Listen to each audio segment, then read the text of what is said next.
everybody, it's Andy with Two Perspective Studio. Working hard in the studio on this lovely Monday. Wanted to show you a few things I'm getting into.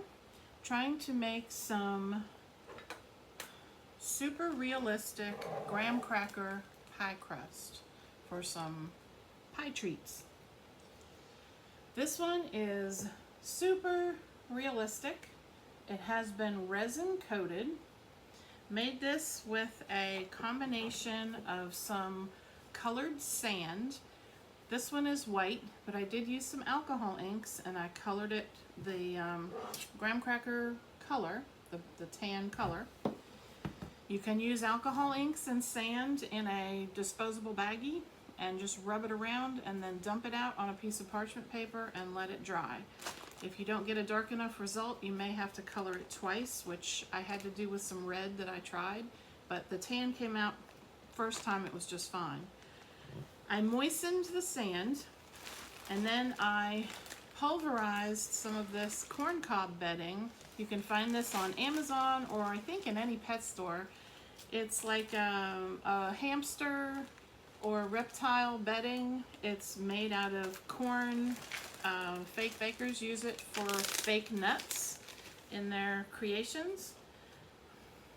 That's sort of a close-up of what it looks like. It's just a corncob type bedding. If you have a spice grinder, you can put some of this corncob bedding in your spice grinder. You can also tint it with a little bit of paint beforehand or afterwards. Either one is fine. I did it before to make it just a little bit darker and the same color as your sand. I took an aluminum pie pan and dampened my sand mixed with my pulverized corncob bedding and used the side of a cup. I actually used a glass, but I don't have one up here. Used the side of a small glass and I pressed the mixture up against the sides of the pan and used the bottom of the cup to press it down in the bottom. I worked fairly quickly with it because I didn't want my sand to dry out. I had to play with the mixture several times to get it to stick right. After I got it all on there and it dried, it was pretty crispy on the sides. So I took a foam brush, like a foam topped paintbrush, and some resin and just gently poured the resin along the edges of the pie pan and let it run down, and I took the foam brush and just very gently brushed it up the sides. I will tell you, this was my third try at this. I might show you the two epic fails that I had before it, but I think I finally got the hang of it. This is ultra realistic graham cracker pie crust. So I'll be able to make, what I'm going to make right now is going to be a chocolate silk pie. You could do a cheesecake, which I'll be doing a raspberry swirl cheesecake with this next. I'm going to do the chocolate first, but any pie that you would use a graham cracker pie crust for, this would be awesome to do it in. This is, like I said, this is totally resin coated. Hard as a rock. It is in there. It's not coming out. So let's go ahead and get started with that. What I'm going to be using, and I toyed around with the idea of using plaster of Paris and pouring it in the shell and then just painting it the dark chocolate color. You can certainly do that. I was a little concerned with the weight since I already had a little bit of weight on this because of the resin, and the resin does add a little bit of weight. It probably wouldn't be that big of a deal, but I decided to go with Model Magic for this first one. So we're going to go ahead and see how that turns out. The Model Magic from Crayola you can buy in these 2-pound packages from Michael's. I think they still have a deal going on it, so you might want to check out that website. I think you can get it at most of the craft stores, and I'm pretty sure you can get it online at different places, probably Walmart and things like that. Shouldn't be hard to find, probably Amazon as well. So I was kneading this earlier because Model Magic is much stiffer than the foam clay that a lot of us typically use for fake bakes. You really have to work with this for a little while to get it conditioned. Excuse me. It's sort of like making bread. You have to knead it and get it pliable so that it stretches like this without snapping. This is what you want it to be like. When you first pull it out of the package and you try and pull it, it's going to snap in half. So you want to condition it to the point where it really starts to stretch so that you don't get any cracking after it dries. So take your time with that. I know it takes a little bit of elbow grease, but it's worth it in the end. So to get it in the pan, I'm going to sort of shape it out. This was a full 8-ounce package, by the way, and this is, I think, I'm not sure, and I don't have a ruler right here. I think this is an 8-inch foil pan that I did this in. So you'll need like 8 ounces of the Model Magic, so that's like one full package of this. So I'm gonna just sort of shape it into how I want it to go into the pan so that I don't have to manipulate it too awful much once I get it in there.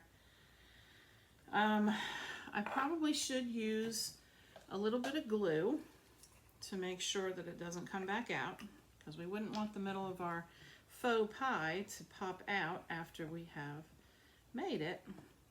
This is clear Gorilla Glue that I'm using. You can probably use tacky glue as well. This one is almost empty. I'm going to have to open a new one. Put that over there. So I have my glue down. Now I'm just going to put this in the bottom, and then I'm going to gently smooth it out. I want my crust to show, no doubt, because I worked hard on this crust. It took me a long time to achieve that. I didn't put the glue up the sides, and I don't think that's going to be an issue. I think the bottom is probably going to be the biggest concern. And the good part is that the resin stuck it so well that I don't even have any sand coming up on my clay, which I was a little worried about, but it's not happening. So I guess I did a good job this time. Third time's a charm, right? That's what they say. So I'm pressing down the edges. Now, I don't want all these fingerprints for sure. And you know, when you do a chocolate pie, the top is always like a skating rink. It's like pristinely smooth. So I'm gonna have to use something, and I guess I should have thought of this before I started. Something that I can smooth this with. I'm gonna use the back of this spoon, and I'm gonna press out all those finger marks because we definitely don't want those showing in our pie. And I wanna try and get this as smooth as possible.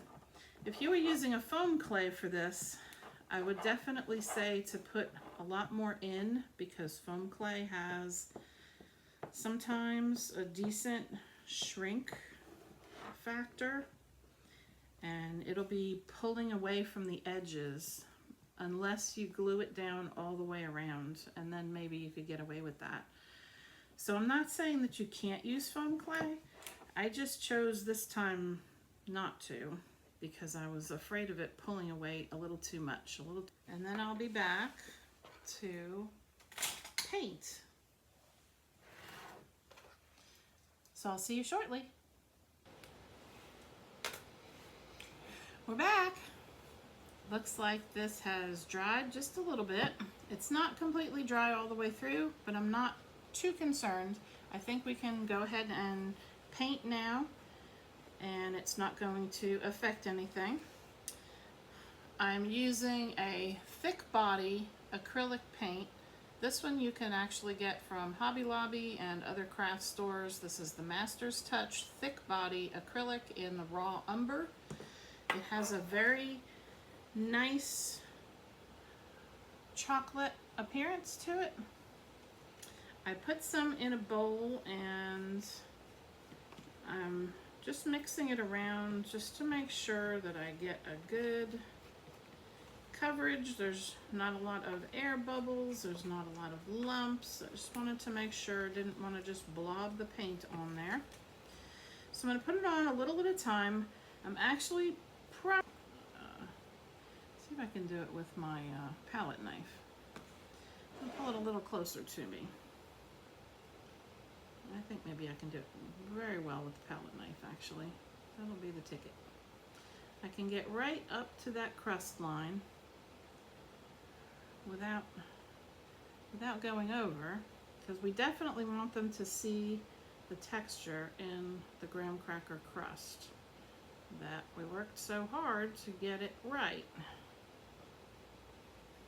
I think I have enough paint in my bowl to go over the whole thing. I'm using a very thick layer of paint, no doubt. And this is a thick body paint. I chose the thick body so that it would cover nicely. It has a very smooth consistency in the thick body paint because it has some additives in it to make it thicker than normal paint. Professional paints are way thicker than craft paint. So if you're going for coverage on the first try, maybe don't try to use a craft paint, use a professional paint instead. You can find them on sale if you watch for it. And it doesn't have to be anything super expensive if you're not doing acrylic paintings with it. If you're just using it for fake bakes and crafts and things like that, it doesn't have to be inexpensive. The Master's Touch is not extremely expensive either, so when it goes on sale in the craft store, you might want to scoop up a few colors that would be beneficial to you in your fake baking. I just want to make sure that I get it right up to the crust and sort of touch the crust, but I don't want to smooth it up there because I want a lot of that crust to show, just because it's so nice. But you definitely want it to go all the way up to the edge like that to make it look pretty realistic, which is what we're going for. I'm all about the realistic. I love the whimsy fake bakes too, but today it's all about how realistic can we make it. I want it to look just very realistic, like we put something out for special company. If you have rental homes and you like to put things in that are fake bake items that just make the place look that much more homey, these are awesome items to do it with. And they're not incredibly hard to make.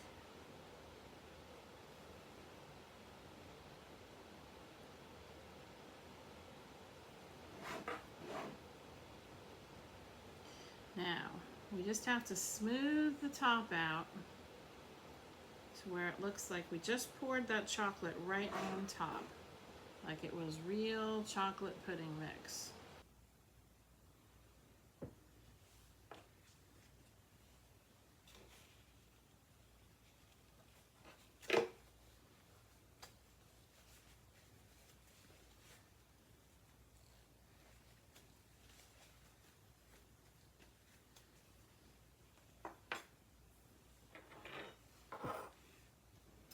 Okay, so that's pretty smooth. There's a few little ripples in it, but I don't think that's too big of a deal. I'm not sure that I'm getting decent lighting on that, but I think you can see it. It's all the way to the edge. And then what I'm going to do is I'm going to put some whipped cream on it, because typically when you're serving a chocolate pie, it does have some whipped cream on it. I do have some lightweight spackle already mixed up. I have it double bagged, so I'm going to take it out of my outer bag so that we can use it.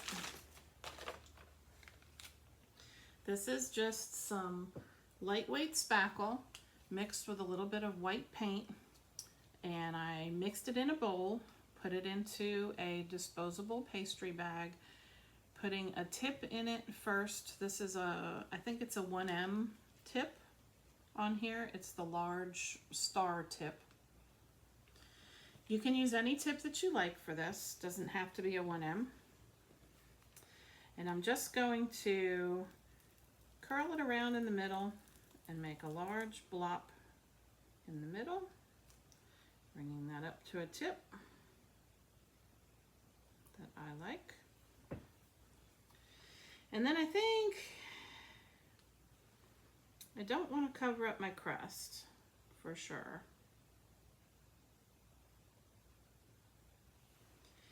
But I think I'm going to do some smaller ones around the sides. I just feel like I want to do that. It may be too much, but I think I want to do that.